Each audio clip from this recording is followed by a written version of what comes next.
Hello, everyone. I am Sophie Stella-Bourdillon. I am co-director of the Brussels Privacy Hub. And I have the pleasure to moderate this panel, which will attempt to unravel the dynamics between data transfer restrictions and free trade, touching upon a variety of important notions such as data sovereignty, anti-monopoly, and data localization. And I'm very lucky today, as my panelists come from a rich variety of backgrounds. So I'll be joined today by, we were supposed to have a policymaker, let's see if he comes, academics, activists and researchers, practitioners, and consultants. Alex, who is a scholar in residence and adjunct professor at the Washington College of Law. Bushu Kilik. Bushu is a senior fellow at the Center for International Governance Innovation, a non-partisan think tank in Canada. Svetlana Yakovleva, she's a senior associate at De Bruin in the Privacy, Data and Cybersecurity team in the Netherlands. And Arif Waida, who is a software engineer professor in Berlin and also an IT consultant. Before teasing my panelists, let me give you a bit of context, as it can become very technical very quickly. Therefore, I have a short introduction, which I'm going to start just now, just not to lose any time. And I'm going to start my introduction with a warning, because it's slightly oversimplified. It's oversimplified for two reasons. First, welcome, Bruno. It's simplified for two reasons, because first, I don't have the time to go into much details. We have a fantastic panel for you today. And second, I'm trying to warmly provoke your reactions so that you get inspired to ask questions at the end of the panel. So let me tell you a very short story before we start. So once upon a time, we had big tech. It was quite hard to get people engaged. Well, it's not exactly true. If we look at what some people have been doing, in particular on the continent, they've been trying for a few years to come up with some rules to tame the powers of the big tech. And in particular, some people in Brussels trying to come up with two digital pills, the infamous DMA and DSA. Yet, the big tech are not big AI. And therefore, we need more thinking, which is good because some people have been thinking. And in particular, we've had some thoughts from the US Trade Representative Ambassador, Catherine Tai, who's been saying almost like a year ago, having placed a traditional priority on promoting the interests of the bigs and seeing the limitations created by the outcomes of that policy approach, we are now focusing on folding in the interest of small businesses. And this has some trade implications. At a time of rapid change and constant development, Catherine says, trade policy must respect the space for domestic policymakers to debate and determine appropriate frameworks governing the relationship between governments, technology, business, and the public interest. And this led to the October withdrawal. In October 2023, the United States decided to remove its support for proposals that might prejudice or hinder those domestic policy considerations in the context of the Joint Statement Initiative on e-commerce at the WTO level. So one big question, which is not necessarily a new question, is what do we do with cross-border data flows? Or more specifically, what do we do with rules restricting cross-border data flows at an international level? To be fair, some people have been thinking about this for quite some time, and in particular since 2018, and the release of the horizontal provisions on cross-border data flows and personal data protection, which is a set of model clauses that should be used in the context of free trade negotiations. And you have a clear distinction here between free trade considerations and data protection and fundamental rights considerations. But then, some other people got some other ideas, and in particular, the DFFT, and I give you the full name, the Data Free Flow with Trust Initiative. Was brought on the table. This started at the G20 level to then be taken on board by the G7 and then the OECD. Don't ask me yet what the DFFT is. I will ask the question to my panelists. Some months later, we have a few more things, and in particular, a new executive order, or a few others. But one in particular on preventing access to Americans' sensitive personal data and United States government-related data by countries of concern, which, to some extent, in certain circumstances, could be seen as trying to set some restriction on certain types of data flows. There is no intention, though, to set any data localization requirements. And we also have a new partnership protocol. The EU-Japan Economic Partnership Agreement has been amended with a protocol, the goal being to try to ensure the benefit from the free flow of data between the EU and Japan. And so some people have been looking for some horizontal provisions in there. I don't know whether they've found them, but we'll see and discuss that. A lot of discussion, a lot of chatting, going in different directions, people changing their mind. It's probably also time to pause and look at what those who are actually building the data architectures are doing. So while we've been discussing, obviously the architectures get built. They don't really stop. And I'm being told that there are different ways of doing things, and maybe the lawyers should also talk to the computer scientists and the data engineers to understand what's being done, then to rethink their rules in that light. That was my introduction. This is the end, but this is also the beginning of the panel. So with this background in mind, then we'll start the discussion. And I'm going to start with Alex. Alex, I've briefly introduced and mentioned the shift of the US position in the context of the Joint Statement Initiative on e-commerce. Can you give your take on that shift? Sure. And I used to be in the government. I'm no longer in the government, so I'm outside of the government, just to make that clear. And these are my own views and my own inferences from being on the outside. So since you had this wonderful, these illustrations, I'll also be very simple in how I answer and how I start my answer. So 3 things to keep in mind. One is big. I like that word, big.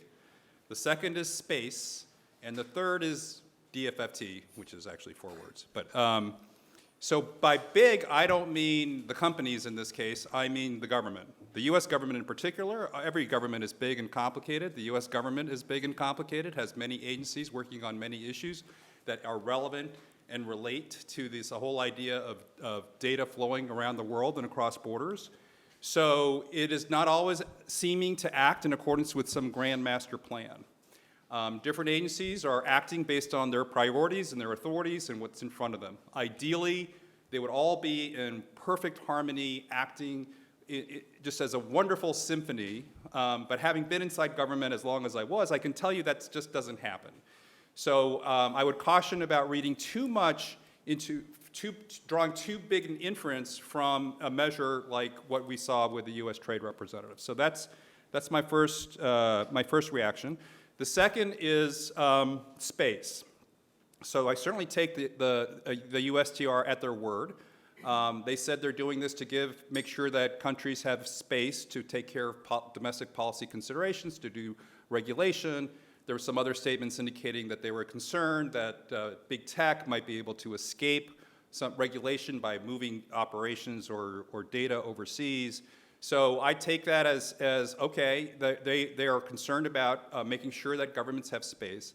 Now, I personally don't think that the exceptions that have been in the trade agreements in the past few years were problematic in that way. That certainly the intent, as I always understood it, was for governments to be able to pursue their legitimate aims through measures that were non-discriminatory and not arbitrary, but that were aimed at legitimate purposes, such as protecting privacy and certainly for the EU data protection. So I never saw that as an inconsistency, but the USTR had a problem with that particular language apparently, and so they're no longer supporting, they withdrew their support as you just illustrated. I don't take that to mean that there is, that now the USTR believes that there should be strict data localization. They still support trade, they still support the data that has to flow with trade. So at most, what I'm reading into it from the outside is a desire to reconsider that language and to make sure that everybody is on board with it. So I think, I personally think that if a company, and we've done research on this, I mean, obviously, I'm not concerned about Congress not being able to regulate big tech because of tech potentially taking data overseas. The US government has shown itself to be very forward-leaning in exercising extraterritorial jurisdiction over companies that do business inside the United States. Certainly the EU also has an extraterritorial part to GDPR and many other of its laws. So I don't view that as an essential problem. And the third thing I'll say is that from everything else that I've seen from the US government, particularly recently, there was State Department just issued a new cyberspace policy and digital policy strategy, which I would encourage you to read if you have not done that yet. They explicitly support data-free flow with trust. And in that executive order that you mentioned, they again repeated their support for this concept of data-free flow with trust. So the idea that data should flow freely across borders among countries with appropriate protections and appropriate safeguards, like-minded democracies that trust each other, I still think is at the center of US digital policy. So that's my view. Okay, thank you. To the question, therefore, is this a real paradigm shift? The answer is no. Yeah, summary. So then can you say a bit more about the executive order? What's the intention behind it, and how is this supposed to achieve its goals? Sure. So the executive order came out, so this is an order that restricts certain kinds of transactions with countries of concern. And those include China and Russia and Iran, Cuba, North Korea, et cetera. So there's a limited number of countries of concern, and this executive order would prohibit certain kinds of transactions, particularly data brokerage transactions and also transactions involving genomic data, and also would restrict or limit other kinds of transactions as well. And what I see this is a targeted response by the US from a national security perspective to counter the ability of adversarial nations from exploiting this data in a way that damages cybersecurity and national security. I, as a former national security professional, I am very happy with this executive order as a general matter. I'm very happy that the government is proactively protecting data from adversarial concerns. My observation is that this needs to be part of a broader strategy, a broader strategic approach to protecting data, a strategy on data protection, which I think the US government needs to have across all sectors of the government, just exactly like we just saw with the USTR taking a measure within its lane, thinking this is the appropriate thing to do, and there are questions being raised about how that affects other measures by other government agencies. Clearly, there are trade issues that need to be considered on both sides of the debate. I think a strategic approach is necessary to make sure we're not simply tackling the problem piecemeal, but are doing so in a strategic way. But I'm happy to think of data protection as a necessary part of cybersecurity and as also a necessary part of national security. So going more broadly, would you have any further thoughts on how we should then reconcile free trade considerations and efforts to bring more convergence in the space of privacy and data protection?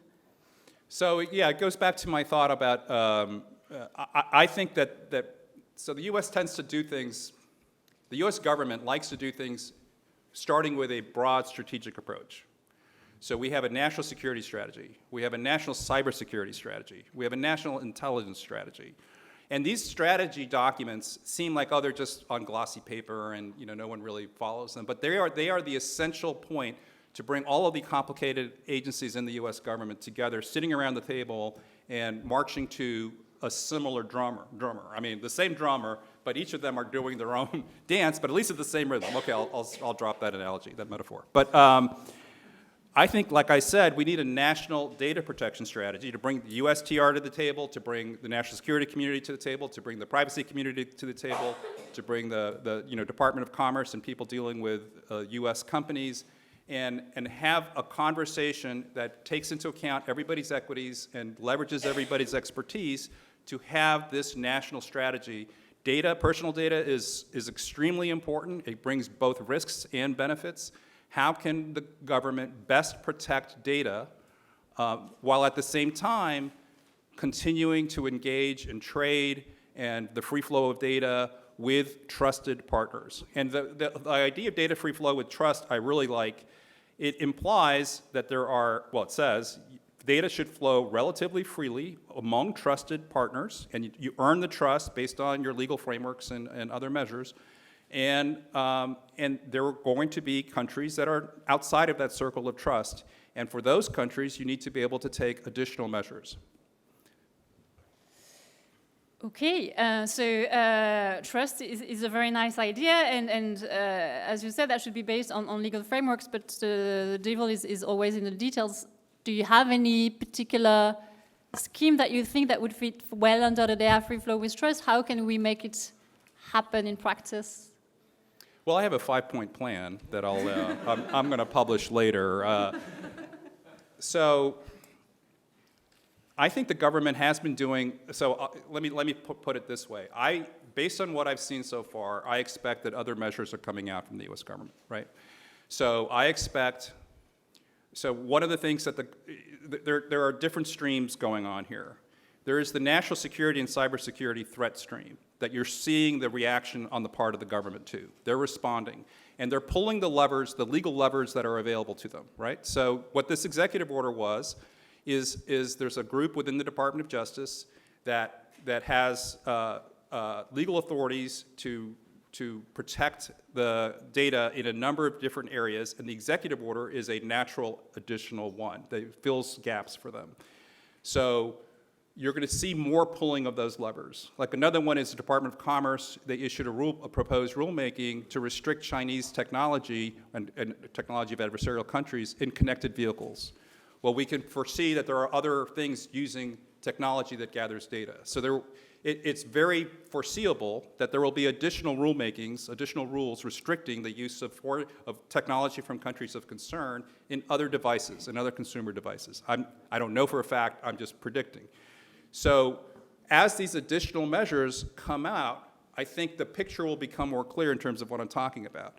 And we'll see that different agencies are using authorities to do different things in a way to essentially implement our view of data free flow with trust. So I don't have a magic solution to that other than I'm going to come back to my main idea, Sophie, which is a national data protection strategy, which doesn't sound like earth-shaking, but I think if we have that, it's going to lay out specific areas that we need to do to get everybody aligned and on the same page.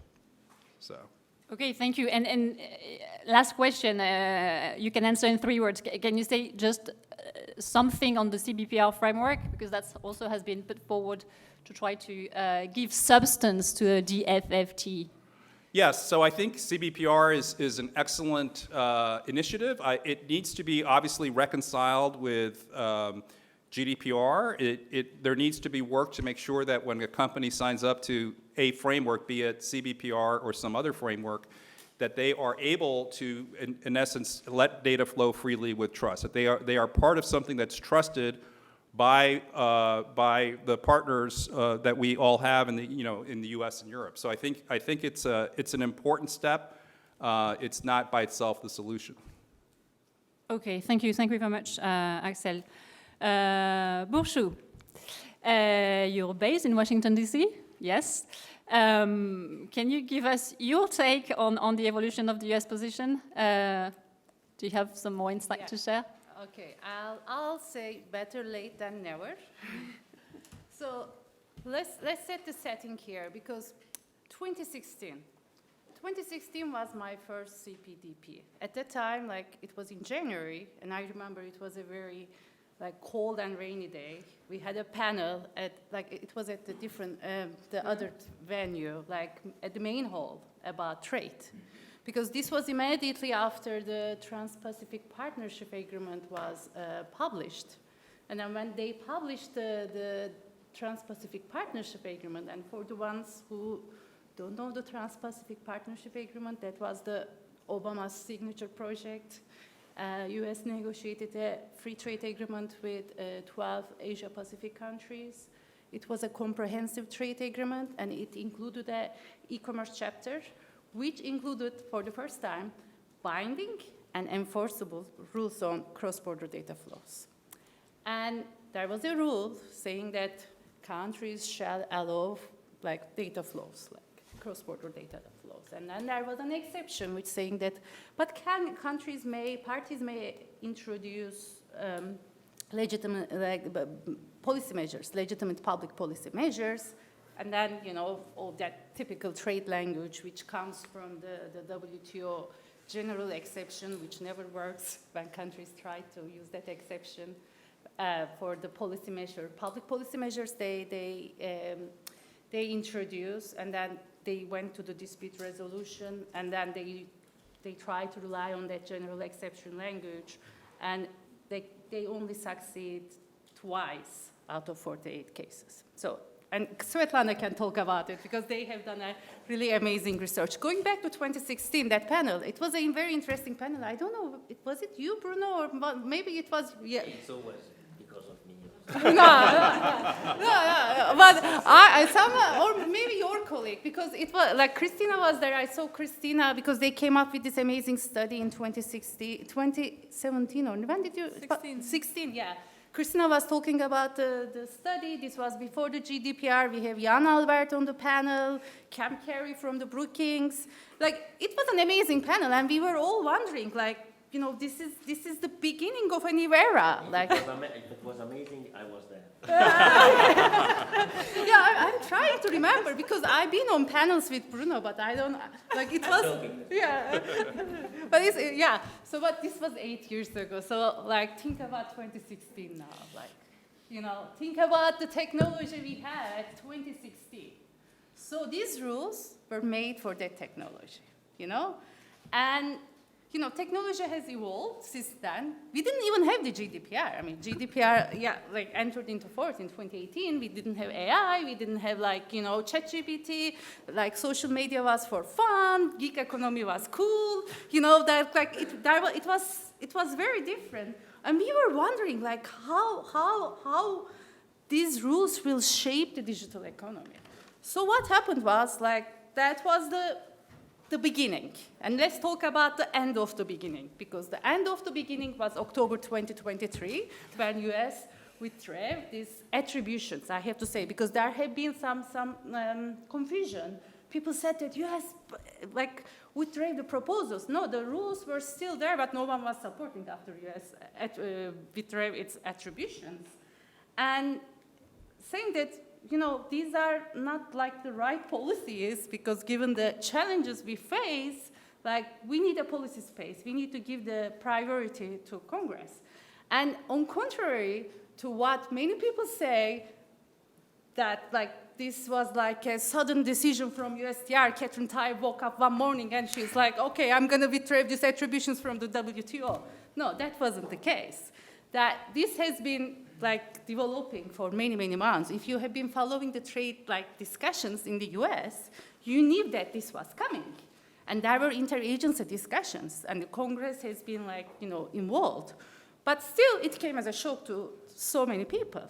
So as you mentioned, like, the main idea was, like, you know, the technology has changed. These rules were made in 2014, 2015, and they don't necessarily respond to our realities or needs.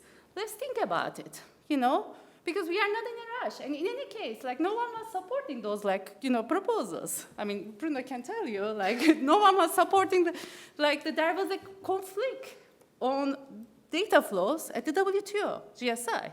So now, like, US withdrew the attributions, And the GSI finally moved. Like, we will have a GSI agreement at some point because they are not focusing on the controversial issues such as data flows.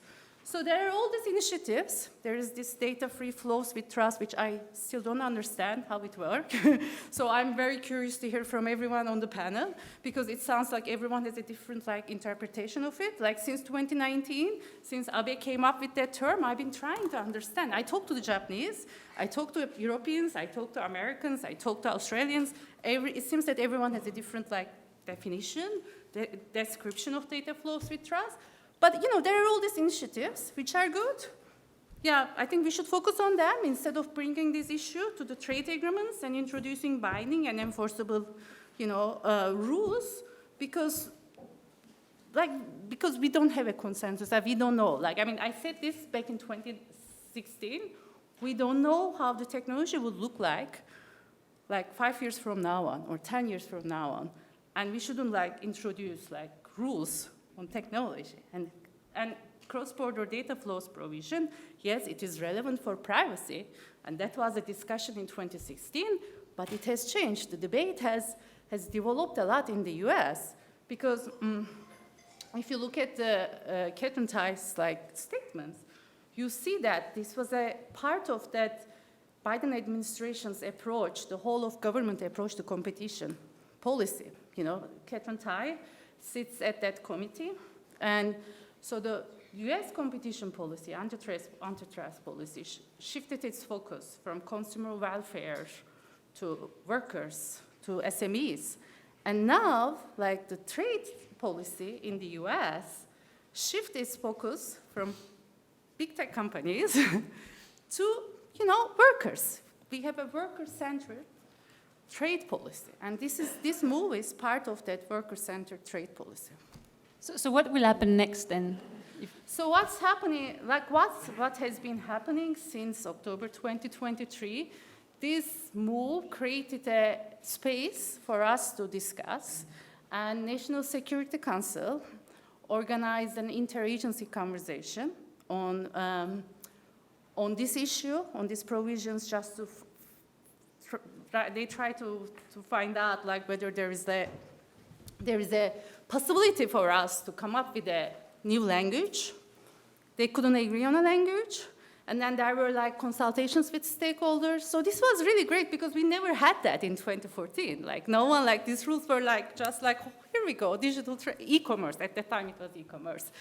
Enjoy it. Now we are discussing, and this is really great because, since from the beginning, this is what we've been asking. Maybe there will be a US position, in the future, but we still don't know what's going to happen in November. And then, so that will, change the discussion. But I think at this stage, we don't necessarily need these rules. So GSI is moving. Mm-hmm. There will be a joint statement initiative, text very soon, release, without all this, obligations on data flows, the controversial obligations. And for now, let's enjoy it. Okay, so we can move forward without any rules. Is that what you're saying? Yeah. Yeah? Yeah, why do we need the rules? Why do we need trade rules? That's the question. Why do we need rules on cross-border data transfers? People say that, oh, it's China, but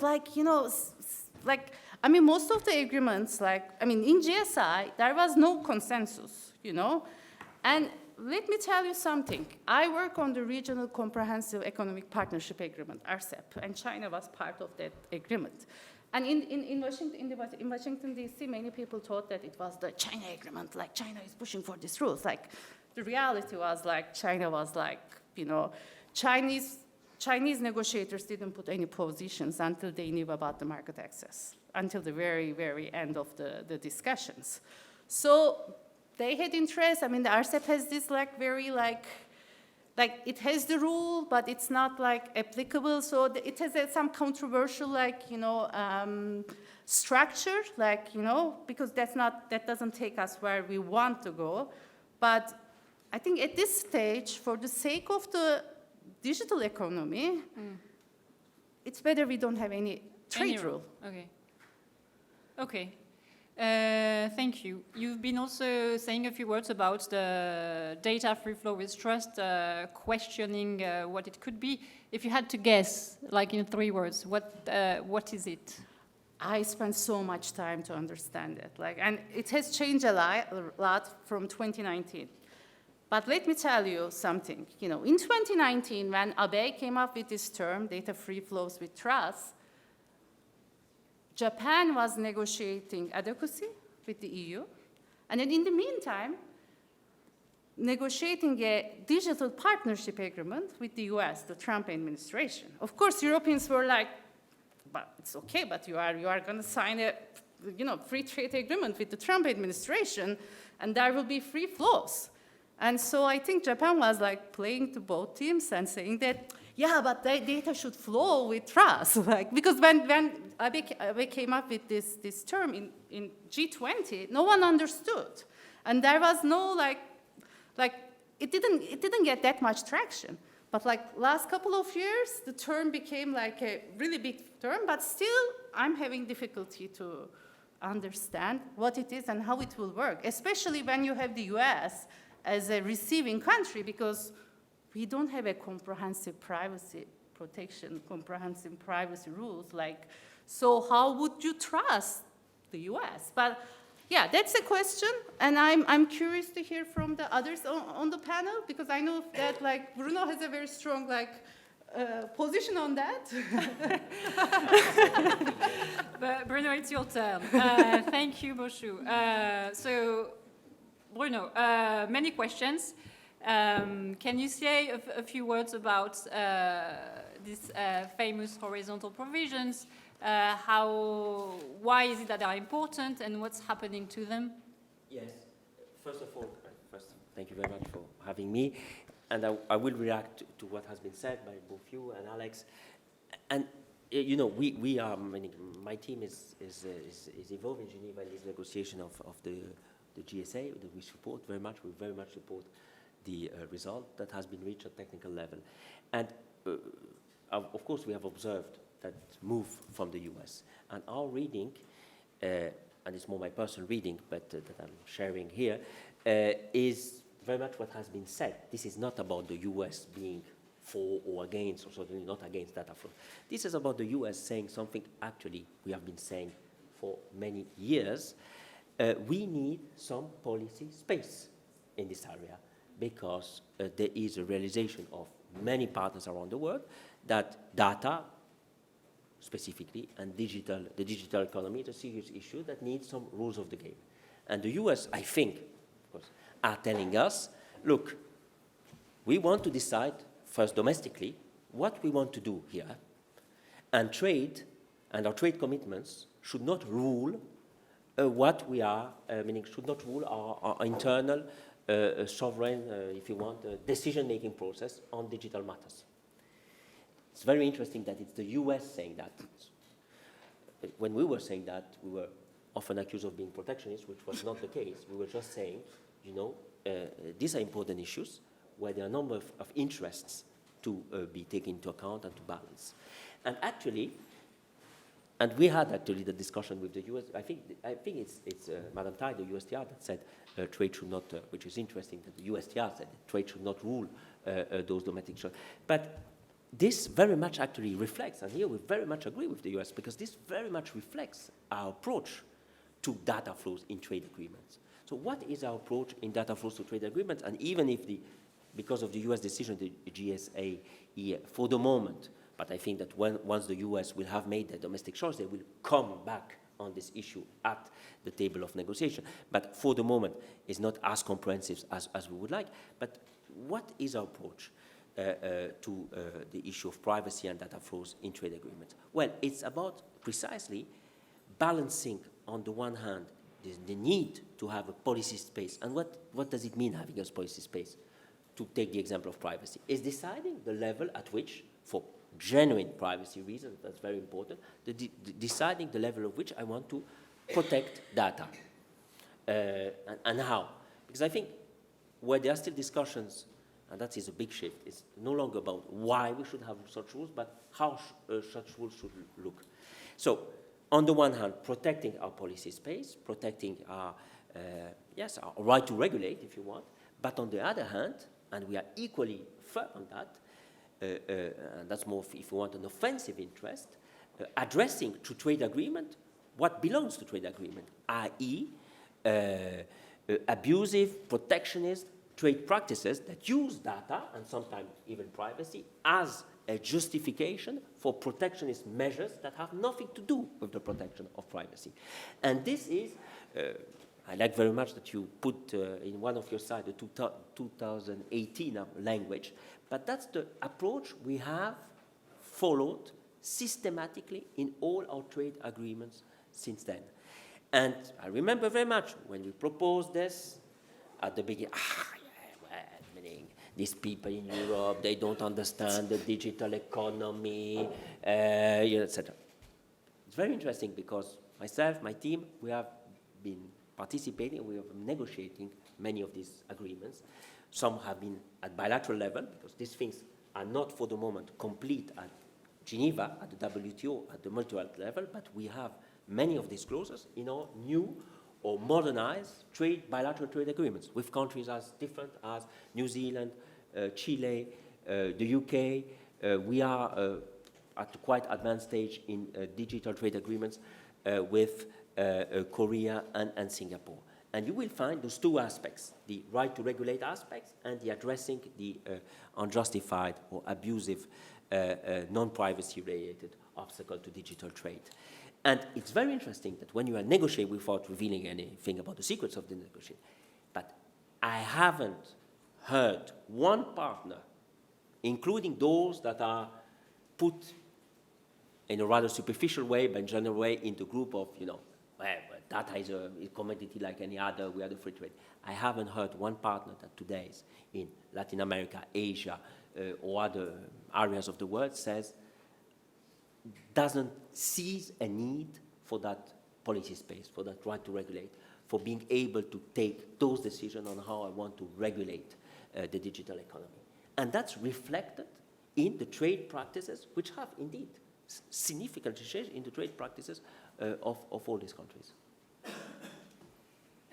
Okay, thank you. So they are still very much alive, these horizontal provisions. Yes.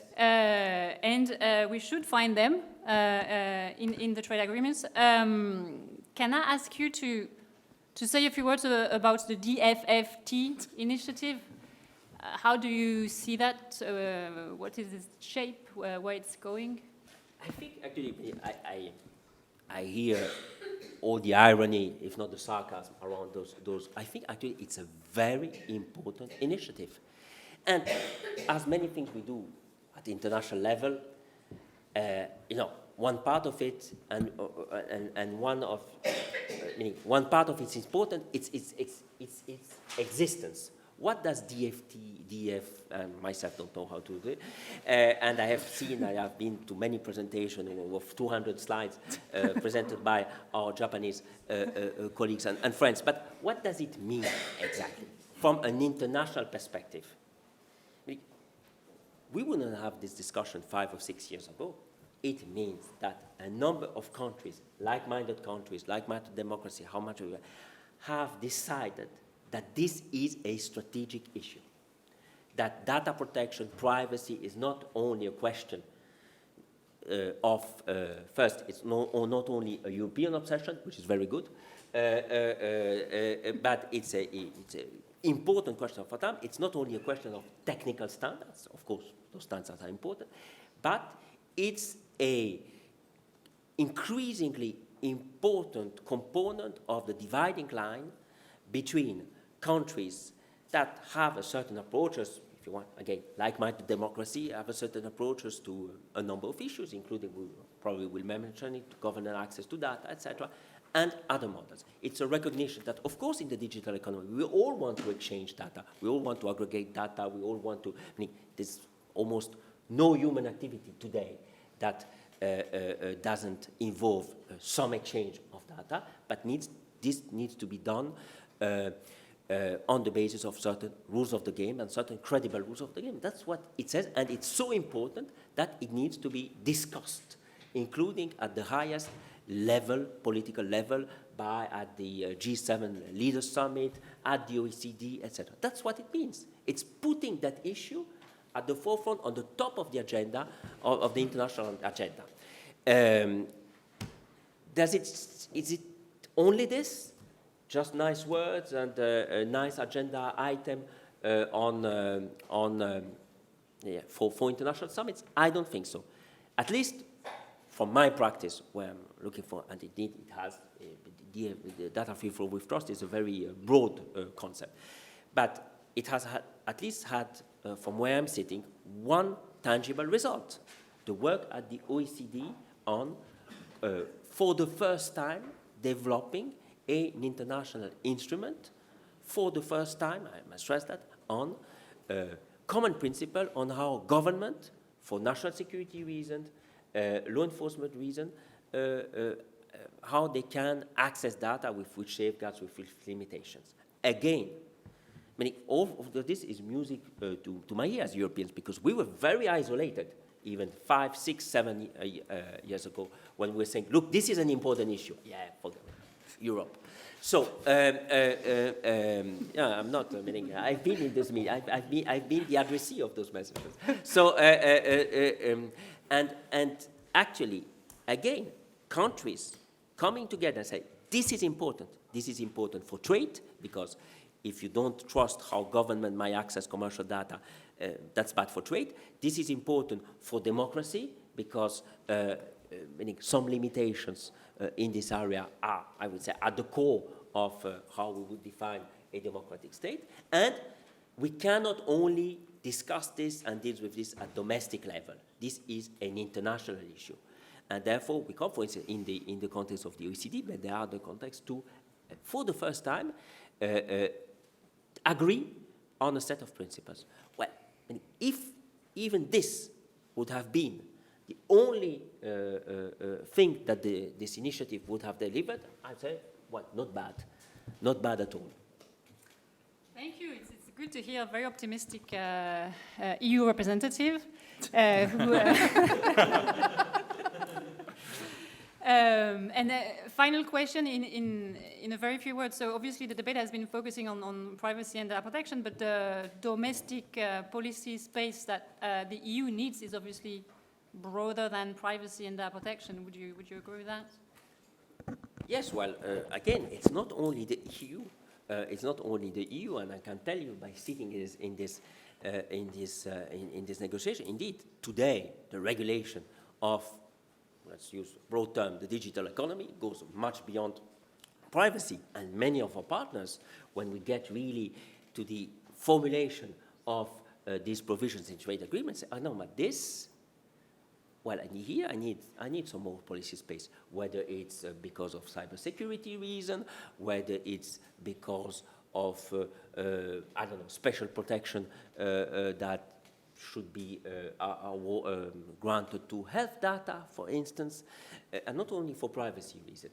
Strategic considerations, and you would be surprised that meaning these are, in a certain sense, good sign, because if people share similar concerns, it should be easier to find a common set of rules. But indeed, today, we have seen that, of course, in Europe very clearly, because our digital regulation in the last 2 or 3 years has expanded. There are issues, of course, about market powers, there are issues about access to data, etc. And we will see more of this, because all of these acts will now be implemented, and including with sometimes rules on transfer or access to data. But again, this is not a European issue. This is a global issue. Okay, and let me ask the final question. Could this strategic consideration ever lead to some data localization requirement? Well, then I take back my privacy hat. Yeah, but it's important, because the objectives, I'm not saying that it's always easy, but the our policy when it comes to data protection and data flows has always been based on the idea that you can ensure a high level of protection while being open to data transfers, and that you need and to be able to do that, you need to have a broad toolbox for transfers, with tools that are adapted to different destination, business model, situation, so that you don't end up necessarily in a binary situation where there's a yes or a no, which we see some signs of that in most recent developments from other partners that you have mentioned in your introduction.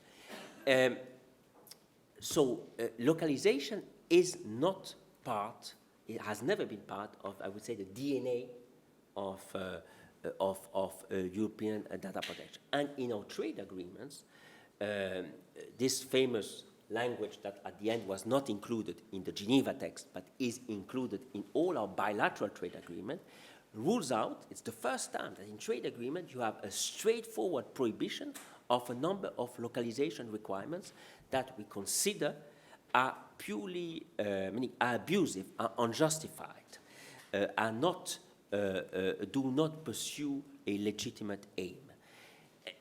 It's not always easy to make the difference between what generally pursues a legitimate aim, including privacy aim, and what is a protectionist measures. But I think it's a very important distinction, and it's we believe a relevant way to frame that reflection and conversation. Okay, thank you so much, Bruno. Svetlana, I have a few questions for you, and I would like you to go back to say a few words about the horizontal provisions, maybe. Why do you think they are important, and are they still being used today? Thank you, Sophie. And first of all, I would like to say that all my work on data flows I did not as a lawyer at the law firm, but as a researcher, so I'm speaking more in my personal capacity rather than as a lawyer. And coming back to the horizontal provisions, Burcu said the scene already, so it's important to understand the also circumstances in which these provisions came about. And that happened in 2018 after the free data flow provisions in the TTIP and TISA, so the two trade agreements where the binding provisions on data flows were for the first time negotiated by the EU. There was a lot of public debate, societal debate on this issue, and the European Commission took a step back, so both those agreements were in the freezer and are still there. The horizontal clauses, they are an outcome of that debate, also between the EU institutions, but also with the civil society and academics. So I think the horizontal provisions is the language on which different stakeholders agreed. So the importance of them is that there was some form of democratic process in coming up with those clauses.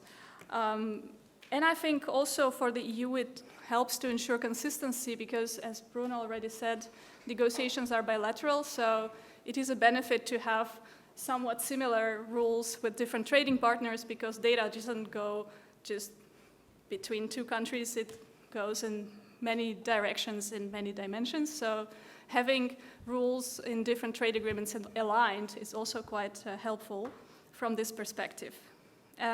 Regarding your question whether they're still used, I mean, here I think it's important to distinguish what we mean by used because, of course, horizontal provisions are a starting point of negotiations, and that was their primary purpose, that this is the language the EU puts on the table in all their negotiating texts for trade agreements. And from this perspective, I would very much agree that they're used and they're indeed put on the negotiation table. But if we look at the outcome, I would not come to the same conclusion. We see the resemblance. So in some agreements, they are used almost verbatim, like with Chile and New Zealand. There is some deviation in the EU-UK agreement in the exception, but in the prohibition of data localization measures, it's pretty much the same language as in the horizontal provisions. But for me, an interesting example of a larger deviation, if I can call it that way, is the protocol on data flows with Japan, where the list of data localization measures from the horizontal provisions is expanded, and there is one more measure which is more about restrictions on data flows rather than requirements to use, prohibition to use local facilities or keeping a local copy of data.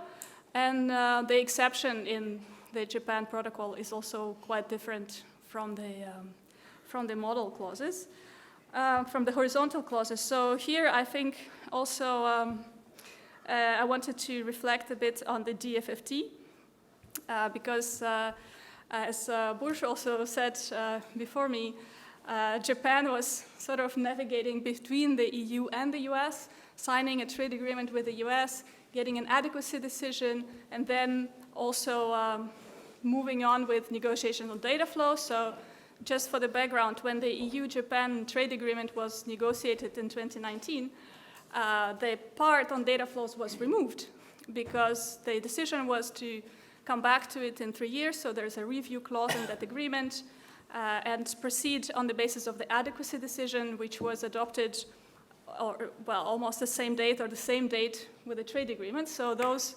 were, that was the solution. We route the data flows through an adequacy, and we route trade through a trade agreement.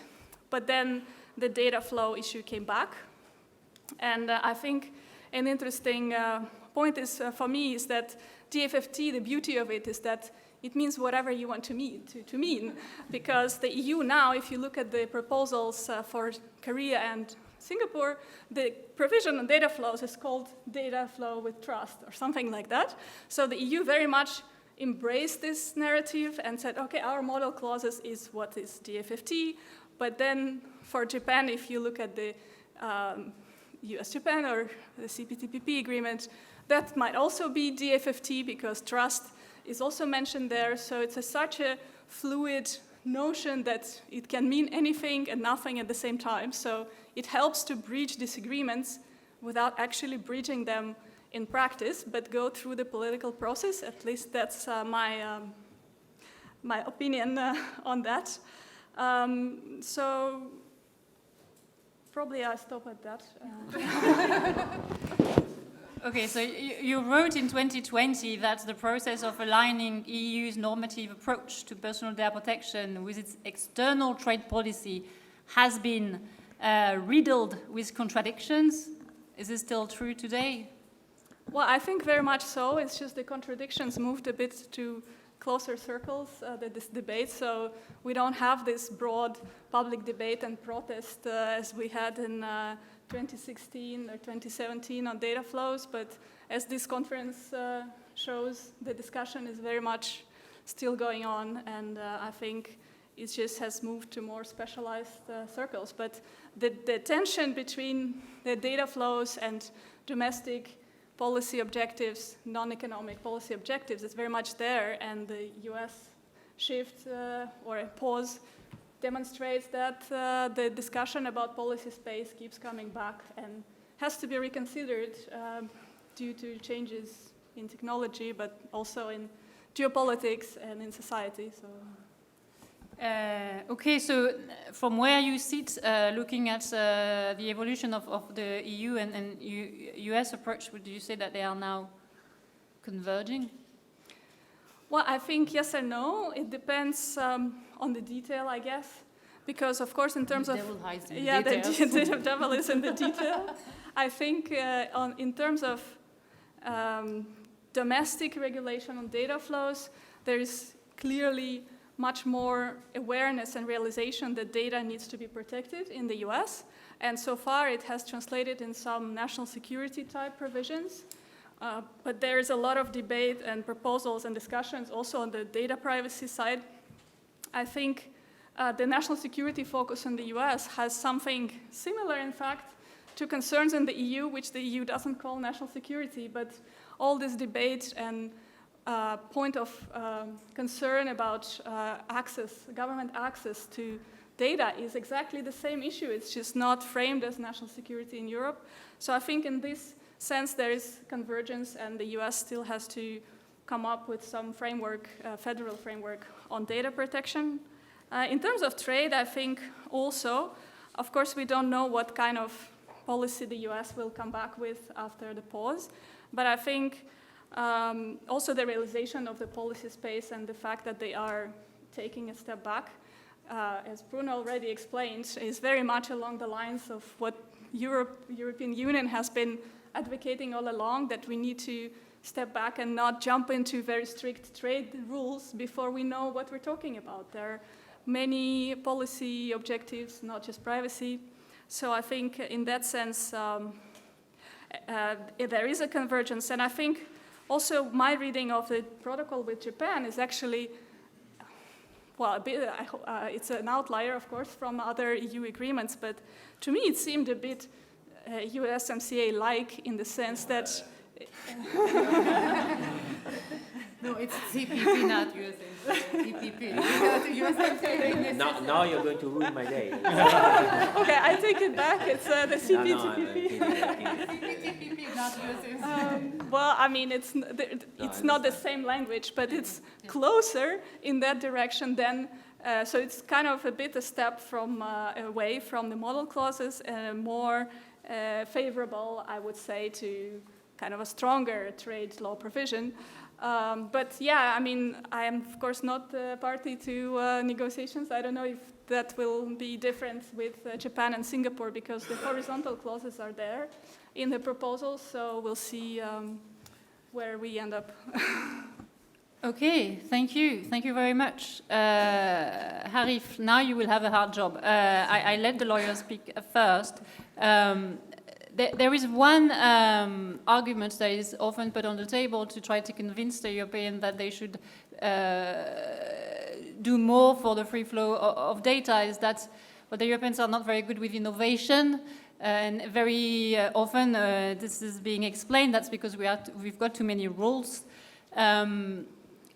That being said, looking at things from a technical perspective, and trying to see how the data is flowing, how the data could be flowing. Is it true that for innovation reasons we will always, we should all have all these data flows going in and out without any restrictions? Can we accommodate restrictions with the architectures that we are now building? Yeah, so I think my quick answer would be yes, in general. We can build systems and infrastructures today that allow for strong regulations, strong restrictions, and at the same time enable innovation and scaling data usage up quite quickly. So I think this is not necessarily a contradiction anymore. Okay, can you say a few more words about the different types of architecture that are emerging, and in particular a few words about this concept of decentralized architectures? Yeah, so basically, first of all, thanks for inviting me and bringing in the kind of technical perspective here. I find this very interesting to see what you talk from a lawyer and a policymaker perspective. So in the software industry, right, where I'm coming from, and I worked many years as a consultant, and I still work as a consultant for big companies. There was basically the following problem that had happened in many companies with hundreds of IT teams.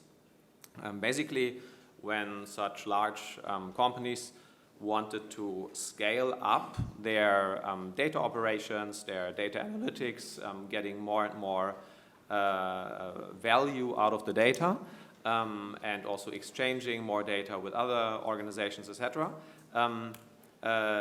they often ran in the following problem. They had they often have a kind of centralized data team or governance team, and that centralized team is often overwhelmed by all the requests to govern and restrict the data flows and so on. And then often it comes to one of the two situations. Either such a central team is so overwhelmed that they kind of stop everything and they block all these developments in the company, and then the other people in the company, they find other ways to do their work, but this is not necessarily compliant anymore, right? And the other thing that can happen in this situation is that such a central team or central point that they are so overwhelmed that they just agree with everything and basically do not do their job properly anymore, right?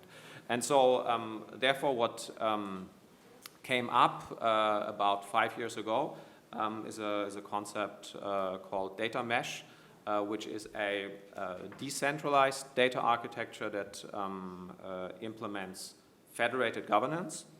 And the idea here is that you decentralize the ownership and the decisions about data. Now, I think the interesting term that we need to talk here about is what does decentralization mean, right? So I think there is certainly this perspective that when we talk about decentralized data, that this means the data is physically distributed, and if it's distributed or if it physically lies on some remote server in some country, then we cannot have any control about it anymore, right? And basically whatever can be done in that country where that server is, that we cannot do anything about this, right? But at this point, I think what Burjo said before resonated quite well with me. It's not 2016 anymore, and we have far better technologies today, right? And I believe we generally have the technology today to build distributed, decentralized data architectures that still allow protection of the data and still allow that the actual owners of the data can control what happens with the data, etc., right?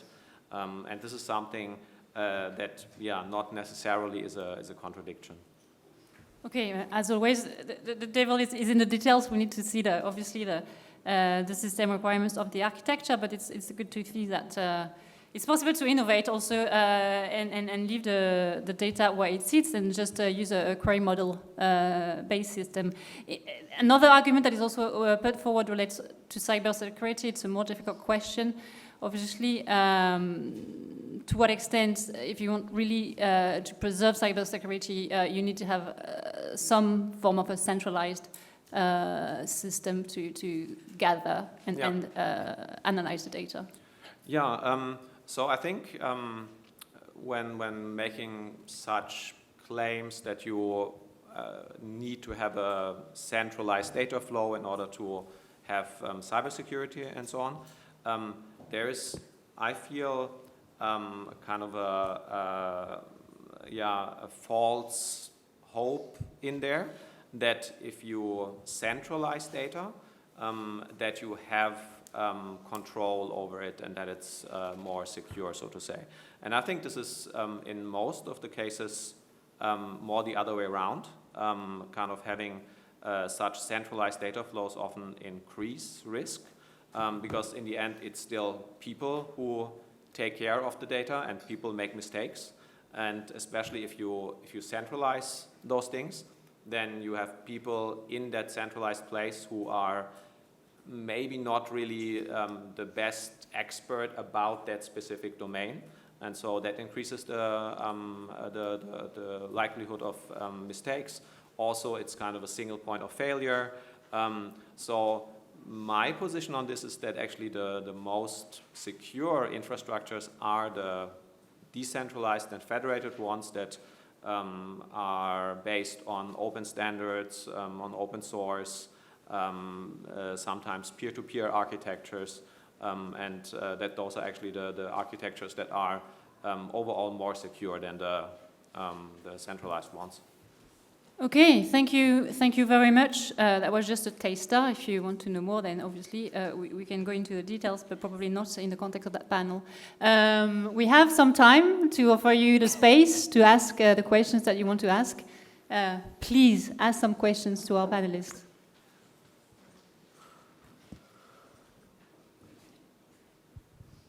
I'll just pick up on the last point. John Selby from Macquarie University in Privcorp. The last point you made around decentralisation versus centralisation. The NSA and Edward Snowden and their decentralised architecture, which enabled him to extract data because the controls that were in place in the headquarters had not been deployed to Hawaii, where Snowden was operating, enabling those leaks to occur, is a bit of a counterexample to the argument that centralisation is less secure than decentralisation, because the coordination required for decentralised data flows to get consistency of protection creates an overhead cost, which has to be weighed against those other costs. Yeah, and generally I see your point. I would say that is true for the status quo, right? The current data infrastructures do not make use of what would generally be possible with the technologies that we have, and they do not put enough emphasis on data protection, privacy, etc. Honestly, I mean, that's what I do my research about, is how to build such decentralized data architectures where the data owners can keep control over all hops, so to say, of the data. And this is a very complicated problem, right? And there are definitely still some key points that need to be researched, right? So for instance, what I'm working on is a system where a data sharing entity can basically describe a contract where they state their expectations towards the receiver of the data, and can basically say, okay, if I share this data with you, then I expect from you that you protect the data in that way. And then to have a system, a platform that can actually verify whether those guarantees are holding, right? And in theory, or with the technology that we have, with the privacy enhancing technologies that we have, this is generally possible, but this is still work in progress, right? And so, with the status quo of data infrastructures, I would agree with you, but I would argue that it doesn't need to stay that way, but we can make it better. We'll have a question there. Hello, I'm Christina Irion from the University of Amsterdam, and I have two very brief questions. The first one, Arif, I really liked what you have been talking about, the decentralized data infrastructures. So I wonder if there is not a little bit a disconnect now with the trade law that is all about free data flow, instead of actually accommodating that the data should be available for using it, but without that it necessarily moves. Right? So that's one thing. And my other question is for the lawyer in the room. I would like to know, in practice, I have only anecdotal evidence, but I understand that many organizations actually inscribe on their own data localization in the contracts when they are giving data to cloud computing. And we don't really have any information how big that is. So while I understand that trade law is about governments making commitments not to localize data, I wonder if in practice we actually have a lot of voluntary, by companies and organizations, voluntary data localization anyway. Shall I start with the first one? So I think this, your question goes back to this kind of contradiction of, or this perceived contradiction that there cannot be innovation without everything being without any restrictions, right?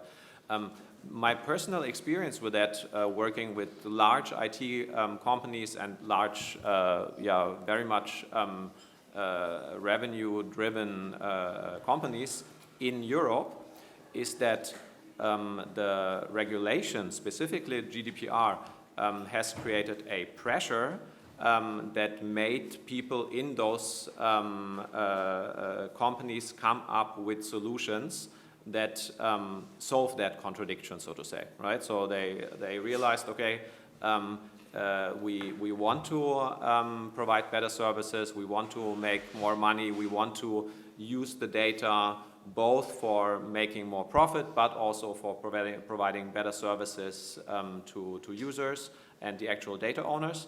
But if we continue to do this without any restrictions, then the risk increases that we violate the regulations, and so the risk for fines goes up, and probably even more so the risk for our reputation being hurt goes up, right? And so I would say kind of smart technologists realize that there are actually ways to navigate that perceived contradiction, and and so therefore I feel like that there doesn't need to be a law basically arguing that it needs to be without restrictions. I think, Svetlana, do you want to answer? Yeah, very quickly. I mean, I work in litigation practice, so I'm not exposed on a daily basis to contracts, but generally I think big cloud providers do offer localized clouds in Europe, and I see also in contracts with IT providers very often the data flow issue is regulated, so sometimes the IT provider is not allowed to transfer to non-adequate countries, for example, because ultimately, as a data controller, European data controller, you're responsible for all of this data flow. But I think it's more of an issue for multinational companies that cannot always localize data, and they need the data flow to make sure that they can provide the service globally. And that's, I think, much more of an issue because cloud providers, of course, can provide. If I can just add as well to this, I've seen also data localization clauses, so to speak, so a requirement to keep the data local in contract coming from US companies as well. So this is also there even if there is no requirement. Yes, can I? Okay. So hello, I'm Vanessa. I'm a postdoctoral researcher based here in Brussels at the WTO. And a quick point still about centralization and decentralization, because I research the interoperability of EU information systems, and I was just wondering, because I don't know much about your research, so I'm just curious to hear what you mean by decentralized architecture, and if we can say that interoperability is a form of a decentralized architecture that enables, by linking together multiple information systems, and it enables in a way a form of centralization. So can we say that actually decentralizing is a form of centralizing even more data to some extent? I don't think so, but I can maybe very quickly just say what I mean with decentralization, and then you can decide how far that applies to what you asked. So for me, decentralization and federation in those systems that I'm working on is really about decentralizing the decision power and the control over data. And it could be that the data is physically located on one central location, but if the system is built in such a way that it gives control to the data owners or to the domain experts of the data, then it is decentralized in my book, so to say. I think that's the short answer. Yeah, I get it. So why earlier you said that then it's more like it gives more control over the data if it's a form of decentralizing that control? I'm not sure. We may want to continue discussion offline. I feel we need to go into more detail at that point. That's okay. Thank you anyway.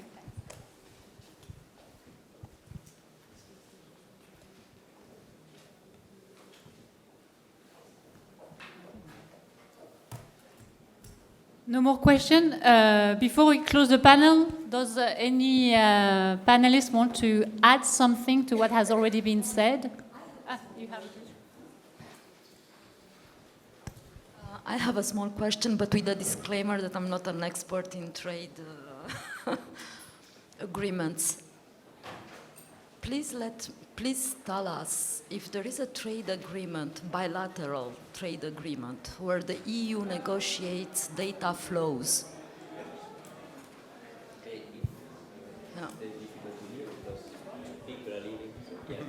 So in bilateral trade agreements with EU, you have said in your presentation that sometimes you need to negotiate, if there is no adequacy decision, you need to negotiate data flow rules. Is it possible that we arrive in a situation where there is a trade agreement in place with rules that are not at all similar to what we know from the standard contractual clauses or from our GDPR? So this also allows me to answer to another question. Let's be very clear. When it comes to personal data, trade law for us is not about free flow of personal data. For us, free flow of personal data can only be achieved, flow of personal data, through the specific instruments of the GDPR, which are not only adequacy decision, standard contractual clauses, BCR, other clauses. Trade agreements have another role, and these different agreements, these different tools can be complementary. Trade agreements have to take care of trade matters. Yes. And what is a trade matters is to deal, for instance, with obstacles to digital trade that have nothing to do with privacy. If I decide to localize data in my country because I think it's a nice way to favor domestic industry, this has nothing to do with privacy. Of course. Even put it's privacy, but it has nothing to do with privacy. So that's what our trade agreement is. But at the same time, that's what I call the policy space, the right to regulate. So at the same time, our trade agreements, as concluded, even the one with Japan, but the one with New Zealand, UK, Chile, the one we're negotiating now with Korea and Singapore, have said and will say very clearly that you cannot invoke trade rules to contest the level of protection I want to pursue for genuine privacy reasons. Okay, thank you very much. It answers my question. That's how the division of labor between those different instruments is organized. Thank you.